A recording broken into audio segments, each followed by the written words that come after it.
ओम शांति। खुशी का अनमोल अखुट खजाना। कहते भी हैं खुशी जैसी खुराक कोई नहीं, खुशी जैसा खजाना और कोई नहीं। हम सभी के जीवन में खुशी एक बहुत इम्पोर्टेंट रोल प्ले करती है। खुशी हमारे जीवन में अत्यंत अनिवार्य है। हम भाग्यवान हैं जो संगम युग पर प्यारे बाप दादा ने हम सभी ब्राह्मण बच्चों को अविनाशी, अमर, अनमोल खुशी प्रदान की है। लेकिन ये हमारा फर्ज है कि हम ये ध्यान दें कि इस पुरुषार्थी मार्ग पर चलते चलते कहीं कभी हमारी खुशी गुम तो नहीं हो जाती, क्योंकि खुशी इतनी बड़ी सौगात है, इतनी अनमोल है, इतना बड़ा खजाना है कि हमें बहुत ध्यान देना चाहिए। चाहे कुछ भी हो जाए, चाहे कुछ भी जीवन में बात आ जाए, लेकिन हमें खुशी का साथ नहीं छोड़ना है। खुशी हमारा स्वभाव है, ओरिजिनल नेचर है। जैसे हम लौकिक जीवन में देखते हैं, प्राप्ति स्वरूप जीवन में लौकिक दृष्टि से ऐसी कौन सी बातें होती हैं जिनको एक सुखी जीवन का आधार माना जाता है। हम सभी जानते हैं इसमें सबसे इम्पोर्टेंट होता है गुड रिलेशंस, हार्मोनियस रिलेशंस, यानी सुखमय संबंध। हमारे संबंधों में सुख हो, पॉजिटिव एनर्जी का एक्सचेंज हो। परिवार में हम रहते हैं, दोस्तों के साथ हम रहते हैं, हमारा उनके साथ एक अच्छा बॉन्ड हो, एक अच्छी एनर्जी एक्सचेंज हो, तो हमें जब संबंधों से सुख मिलता है तो हमारा जीवन खुशी से भरपूर होता है। दूसरा, जब हम आत्माओं की अपनी नेचर, अपने संस्कार, प्रीडिस्पोजिशंस जब वो कॉम्प्लिकेटेड नहीं होते, जटिल नहीं होते, तो फिर हम खुशी का अनुभव कर पाते हैं।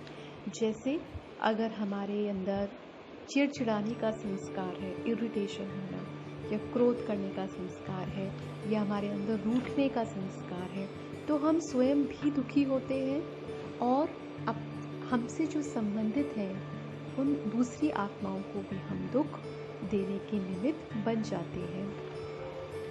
तो ये हुआ दूसरा पॉइंट। तीसरा, लौकिक दृष्टि से जो तीसरा पॉइंट है या आधार है खुशी वाले जीवन का, खुशहाल जीवन का, तो वो है श्रेष्ठ संपत्ति, सच्ची कमाई। अगर हमने ईमानदारी से धन कमाया है, सात्विक धन है, तो वो मन को शांति प्रदान करता है, नींद भी बहुत चैन की आती है। आजकल देखते हैं ना, सब कुछ है, धन है, लेकिन नींद नहीं है। तो ऐसी कमाई जो सच्ची कमाई है, ईमानदारी से कमाई हुई श्रेष्ठ संपत्ति है, तो वो श्रेष्ठ संपत्ति भी खुशी का कारण बनती है। और नेक्स्ट है लास्ट, श्रेष्ठ संपर्क, जिसे कहते हैं सोशल कनेक्टिविटी, सोशल नेटवर्क, अच्छे अच्छे कनेक्शंस होना, आत्माओं से हमारा कनेक्शन होना, और जीवन में हम श्रेष्ठ कर्म करते हैं तो वो भी हमारी खुशी का कारण बनते हैं। लेकिन हम सभी ने अपने जीवन में इन चारों आधारों से ये देखा है, अनुभव भी ज़रूर किया है, और सभी लोगों के जीवन में भी ये देखा है कि ये जीवन की सभी प्राप्तियाँ अल्पकाल की होती हैं, माने थोड़े समय के लिए होती है। फॉर एग्जाम्पल, जैसे आज आपका कोई भी संबंध है, वो बहुत सुख देने वाला है, अचानक ऐसा होता है कुछ कि कल वही संबंध, वही आत्मा है, वही आप हो, लेकिन वो दुख में बदल जाता है। ऐसा हमने अनुभव भी किया है, और दूसरे हमने अपने आत्मा भाइयों के जीवन में भी इस बात को ज़रूर देखा है। या फिर किसी कार्य में, किसी व्यापार में हम निरंतर सफलता को प्राप्त कर रहे हैं, लेकिन अचानक हम देखते हैं कि आज सफलता है और कल नहीं है। जब ऐसा होता है तो हमारे पास फिर उन प्रश्नों के जवाब नहीं होते कि आखिर ऐसा क्यों हुआ। हम सभी आत्माएं गहराई में अपने जीवन में अविनाशी, अटल, अखंड सुख, शांति और खुशी चाहते हैं, क्योंकि ओरिजिनली ये हमारा स्वभाव है। जैसे कहते हैं ना, इनेट नेचर, हम सबका ये अपना स्वयं का स्वभाव है, हमारी ओरिजिनलिटी है। इसलिए हम जीवन में ये चीज़ें चाहते हैं। लेकिन हम ये भी देखते हैं कि लौकिक जीवन में ये सभी बातें जिनको हम सुख का आधार बनाते हैं, चाहे संबंध है, चाहे कोई पदार्थ है, चाहे कोई हद की लक्ष्य की प्राप्ति है, वो सभी ही अल्पकाल के होते हैं। आज है, कल नहीं है। तो बाप दादा ने हमें जो खुशी दी है वो अविनाशी क्यों है, और क्यों वो इतनी अनमोल है, जो हमें उसका ध्यान रखना चाहिए। इस संगम युग पर इतनी बड़ी सौगात भगवान ने हमको दी है, इसे हमें बहुत संभाल कर रखना चाहिए। क्यों रखना चाहिए? क्योंकि संगम पर हम भाग्यवान आत्माओं को, जो बहुत थोड़े हैं, हम विशेष प्राप्ति स्वरूप ब्राह्मण आत्माएं बहुत थोड़ी हैं इस संसार में, जिनको डायरेक्ट भगवान से, प्राप्तियों के दाता से संबंध जुड़ा है।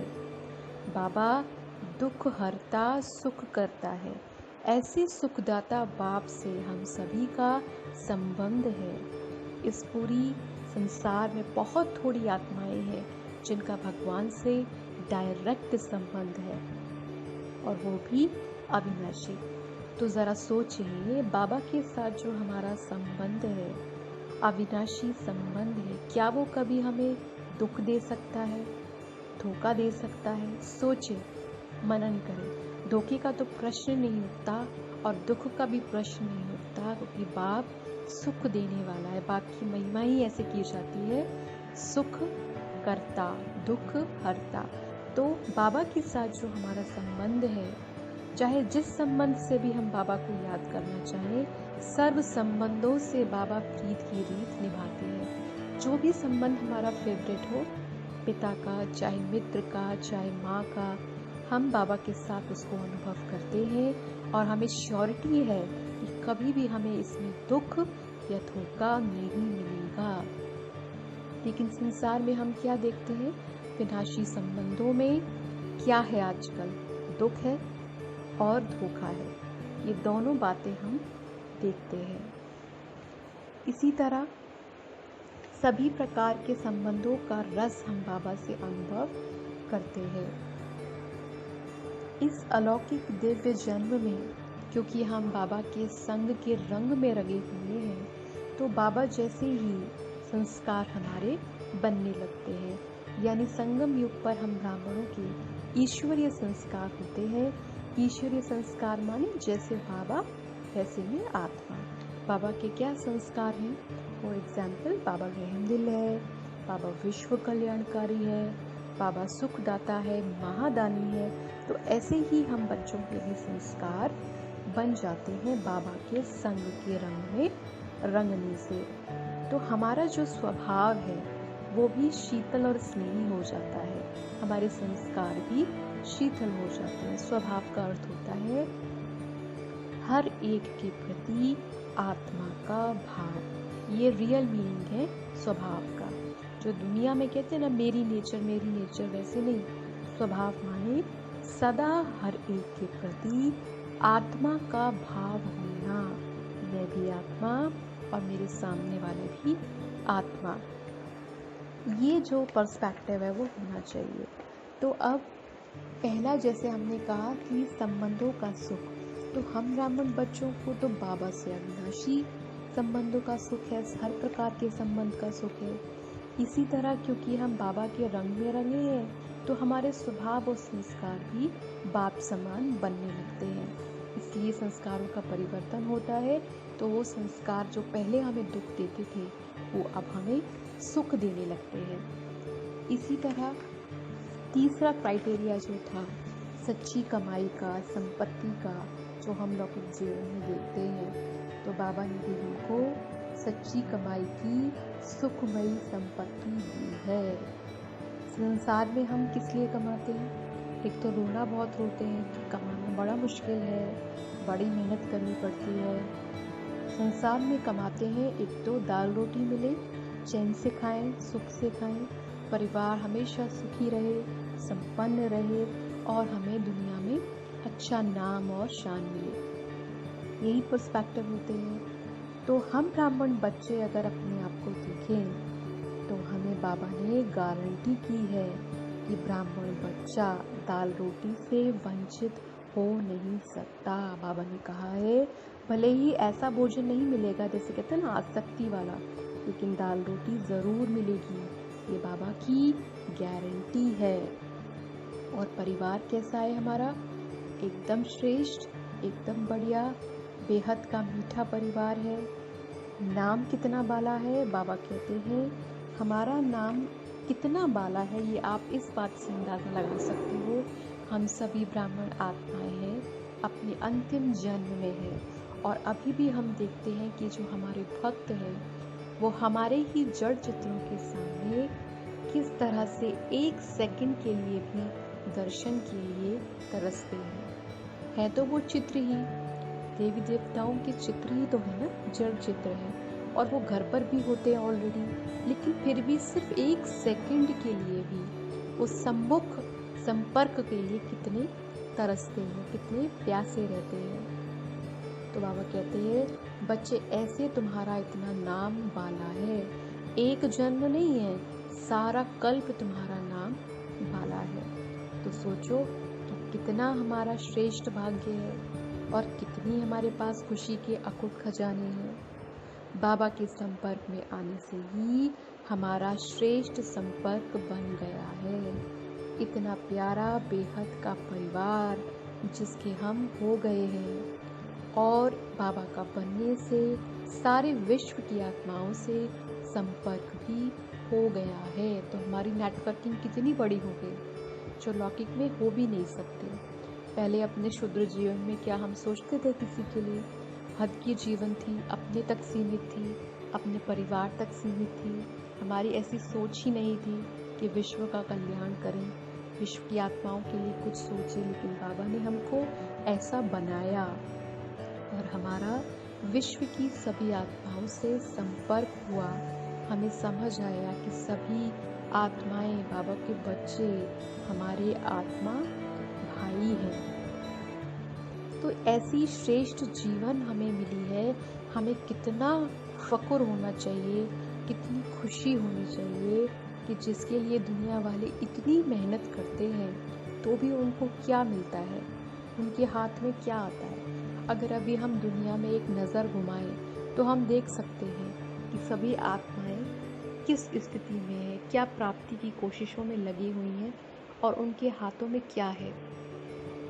कितनी भी कोशिश में लगी हुई हैं, क्योंकि प्राप्ति विनाशी है, इसलिए सभी के हाथ अंततः खाली ही है। जैसे साइंस वाले अगर हम देखें, जो साइंटिस्ट होते हैं वो हमेशा अपनी रिसर्च में बहुत व्यस्त रहते हैं, उन्हें कुछ भी नहीं सोचता। उनको बस यही है कि चंद्रमा है, सितारे, इसमें हम नई दुनिया बनाएंगे। तो वो खोजते खोजते ही खो गए हैं, इसी में ही वो खोकर रह गए हैं। अगर कोई शास्त्रवादी है तो वो शास्त्रार्थ के चक्कर में विस्तार में चले गए हैं, तो सार को और अर्थ को वो खो चुके हैं, वो भी इस चीज़ में खो गए हैं। राजनेताओं को अगर हम देखें तो उनको तो सत्ता का लोभ है, वो कुर्सी की जो भागदौड़ है उसमें खोए हुए हैं। सभी किसी न किसी प्रकार की खोज में लगे हुए हैं। महान आत्माएं हैं, प्रभु की खोज में लगी हुई हैं, लेकिन क्यों नहीं पा सकते हैं? क्योंकि समझते हैं आत्मा ही परमात्मा है, परमात्मा सर्वव्यापी है। ये भ्रांति है और इस भ्रांति के कारण वो खोज में ही रह गए हैं। और दुनिया की भी जो और शेष आत्माएं हैं वो सारी विनाशी प्राप्तियों के पीछे जैसे दौड़ रहे हैं, उन्हीं को ही वो असली सहारा समझ रहे हैं और वो असली सहारा नहीं है। तो भगवान हमें ये एहसास कराते हैं कि हमारा जीवन कितना श्रेष्ठ है। ऊंचा बाप, ऊंची हम आत्माएं और ऊंचा हमारा काम। तो हमें कितनी खुशी रहनी चाहिए। बाबा मुरलियों में रोज़ कहते हैं कि बच्चे तुम्हें कितनी खुशी होनी चाहिए, तुम्हें कितना नशा चढ़ना चाहिए। तो वो क्यों नहीं चढ़ता है? क्योंकि हमें स्मृति नहीं रहती है, मूंझते रहते हैं। अगर मूंझेंगे तो मौज में नहीं रह सकेंगे। ये संगम युग की जीवन प्राप्तियों की जीवन है, वरदानों की जीवन है, मौज मनाने की जीवन है, असंभव को संभव करने की जीवन है।